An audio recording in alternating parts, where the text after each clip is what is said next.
L'accident nucléaire de Tchernobyl. Le 26 avril 1986, à exactement 1h23 du matin, boum, le réacteur numéro 4 de la centrale nucléaire explose lors d'un essai technique. Revenons d'abord sur le contexte historique.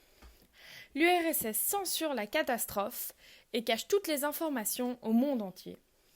En fait, ils ne se rendent pas très bien compte de l'ampleur des dégâts et de ce que cette explosion va provoquer par la suite. En 1986, on est en pleine guerre froide. Elle oppose l'URSS face aux États-Unis et l'Europe de l'Ouest. Et c'est cette guerre qui, en grande partie, va pousser l'URSS à minimiser la catastrophe et à cacher les dégâts matériels et humains. Le 28 avril, 3 jours après l'accident, l'URSS annoncera enfin au monde entier cet accident, en omettant bien évidemment d'en donner sa gravité. Le 29 avril, autrement dit 4 jours après l'accident, Moscou demandera de l'aide pour éteindre le feu qu'a provoqué l'explosion, qui n'était en fait toujours pas éteint. C'est le 1er mai, 6 jours après l'accident, que Moscou admettra finalement l'extrême gravité de cet accident.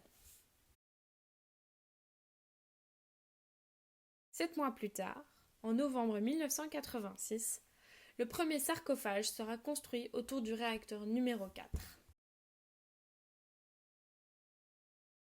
Fin 1986, les réacteurs numéro 1, 2 et 3 de la centrale de Tchernobyl sont redémarrés.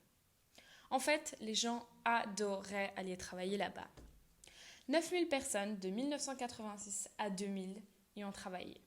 Mais pourquoi est-ce qu'ils aimaient tant travailler là-bas alors qu'il ne faut pas oublier que le taux de radioactivité restait très élevé? Eh bien, il y a 2 raisons à ça. Déjà pour le salaire. Les gens étaient extrêmement bien payés et en plus de ça, ils alternaient 2 semaines de travail face à 2 semaines de vacances. Mais bon, tout n'est pas tout rose dans la centrale de Tchernobyl. Le 11 octobre 1991, le réacteur numéro 2 prend feu. Il ne sera jamais redémarré parce que ça coûterait trop cher. Et en novembre 1996, c'est le réacteur numéro 1 qui est mis à l'arrêt. Et enfin, le 15 décembre 2000, le dernier réacteur encore actif, le numéro 3, se met à l'arrêt à cause de la pression grimpante de l'Union européenne et aussi parce que ceci donne de l'argent. Il faut tout de même savoir que même à l'arrêt, 3000 travailleurs sont nécessaires à maintenir une surveillance constante à la centrale nucléaire. Et maintenant, le contexte social. L'URSS mentait donc au monde entier, mais c'est malheureusement pas tout. Ils se mentaient aussi à eux-mêmes et donc à leurs citoyens. Les habitants du village de Pripyat, à 2,6 km de Tchernobyl, ont mis 30 heures à être évacués. On leur a dit d'emporter uniquement le strict nécessaire et en échange, on leur a donné une faible indemnité. Il faut aussi savoir que les pompiers qui ont été envoyés pour éteindre l'incendie provoqué par l'explosion du réacteur numéro 4 ont aussi malheureusement été envoyés à la mort. Tellement les doses de radioactivité étaient élevées et donc mortelles. Dans un rayon de 30 km par rapport à Tchernobyl, en 4 mois, de début mai à fin août, 116 000 personnes ont été évacuées. Elles recevaient 4 000 roubles pour un adulte et 1 500 roubles pour un enfant. Dans ce rayon de 30 km, il y avait 4 zones qui étaient touchées par une contamination radioactive trop élevée. Mais seulement 2 des 4 zones ont été évacuées.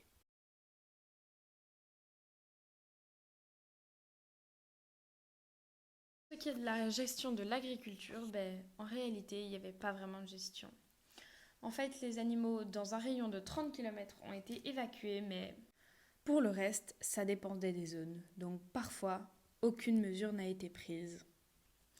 Ça peut être assez dangereux parce que les animaux présents lors de l'explosion ont pu transférer des radionucléides dans leur viande et dans leur lait. Les travailleurs durant la phase d'urgence et les opérateurs des autres réacteurs ont eux reçu des tablettes d'iode stable pour saturer leur thyroïde. La nature n'a elle non plus pas été épargnée. Des pins sont morts sur une superficie de 4 km². On appelle maintenant cette forêt la forêt rousse.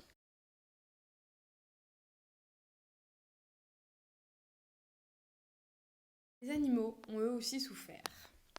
Pour ne citer que les conséquences les plus importantes, ils ont subi une diminution de leur reproduction et donc de leur population, une diminution de masse, des problèmes de thyroïde et un déséquilibre hormonal, des hématomes sur les organes et, dans certains cas, la mort. Il y a plusieurs éléments radioactifs qui ont été émis lors de l'explosion, tels que l'iode 131 qui, par une désintégration β-, devient le xénome 131 avec un électron, ou alors le césium 134 qui, par une désintégration β- devient le barium 134, sans oublier l'électron, et le césium 137 qui, aussi par une désintégration β- deviendra le barium 137 avec un électron. Il y a une autre réaction nucléaire qui n'est pas la principale à Tchernobyl, mais qui est possible lors de ce type d'événement, qui est la désintégration β- du strontium 90 pour former l'yttrium 90 avec un électron. L'yttrium 90 subira aussi une désintégration β- pour former le zirconium 90 avec un électron. Certaines personnes ont dû agir directement après la catastrophe nucléaire. Elles ont été en contact direct avec les rayonnements radioactifs, et ce, très peu de temps après le début de la catastrophe. On les appelle les liquidateurs, et on en compte 600. Ces personnes-là ont subi une irradiation moyenne de 120 microsieverts, ce qui équivaut à 1200 bananes. Sur ces 600 personnes, 237 ont été hospitalisées, 134 ont subi un syndrome d'irradiation aiguë et 28 sont malheureusement décédés. Mais bon, vous vous doutez bien qu'il n'y a pas uniquement 600 personnes qui ont agi près de cette centrale nucléaire.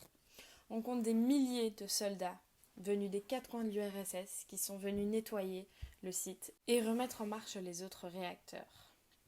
Sur ces milliers de personnes, selon les plus optimistes, il n'y a eu que, entre très gros guillemets, quelques milliers de décès. Mais selon les plus pessimistes, il y a 100 000 morts. Cette incertitude vient du fait qu'on n'a aucun chiffre sur ces personnes-là. Enfin, se pose la question du nuage radioactif. Selon certains, ce nuage n'existerait pas, ou du moins il n'y aurait pas de particules nocives pour l'homme et pour sa santé. Mais selon d'autres, ce nuage aurait causé des cancers de la thyroïde et des leucémies. Selon ces mêmes sources, 19 000 cancers de la thyroïde ont été observés chez les personnes qui étaient enfants ou adolescents lors de l'accident. Énormément de déchets radioactifs ont été créés suite à l'accident nucléaire de Tchernobyl. Près de 2 millions de mètres cubes de végétaux, sols, matériaux de construction ou encore équipements ont dû être gérés. Il y a donc les déchets à haute ou à moyenne activité radioactive et ceux à basse ou à moyenne activité radioactive. Commençons avec la première catégorie. Pour les gérer, on a d'abord utilisé, de 1986 à 1988, les casemates en béton comme l'installation de Podlensny. Ces installations contiennent 11 000 m3 de déchets d'activité haute et de longue vie. Ensuite, depuis 1987, on a creusé des tranchées à fond étanches et on a recouvert les déchets d'argile afin d'éviter un maximum que les irradiations ne sortent du sol. Une installation comme celle-ci est par exemple celle de Buryakovka. Elle contient 700 000 m3 de déchets d'activité moyenne. Un dernier exemple est l'installation de Kompleski. Il s'agit d'un bâtiment en béton contenant 26 000 m3 de déchets de faible et de moyenne activité à longue vie. Et cela a été exploité de 1986 à 1988. Reparlons un peu des déchets de faible et moyenne activité. Ceux-ci sont stockés sous forme de tumulus et sont enterrés dans des tranchées réparties sur les 9 sites de confinement provisoire brut, les RICS en anglais. Ces sites contiennent 800 à 1000 tranchées creusées entre 1986 et 1987. Ces tranchées sont d'une profondeur généralement de 2 à 4 mètres et sont recouvertes d'une couche de 20 à 50 mètres de sable. Cela correspond à environ 1 million de mètres cubes. Mais cela demande une surveillance et des travaux en permanence. C'est pour ça que 7700 mètres cubes ont été déplacés dans les installations de Buryakhovka. La tranchée de Rudilis, du RIX, est en observation depuis 1999. Parce qu'au milieu des déchets radioactifs, le strontium 90 et le polonium se déplacent et évoluent vers la végétation. L'évolution du césium 137 est quant à elle ralentie parce que le césium 137 est fixé au fond de la tranchée. Les racines des plantes arrivent à capter une partie du césium 137. Le premier sarcophage est fini en 1986. Ce sarcophage est rempli de 300 000 tonnes de sable, plomb, bore et argile. Mais en 2010, celui-ci se fissure.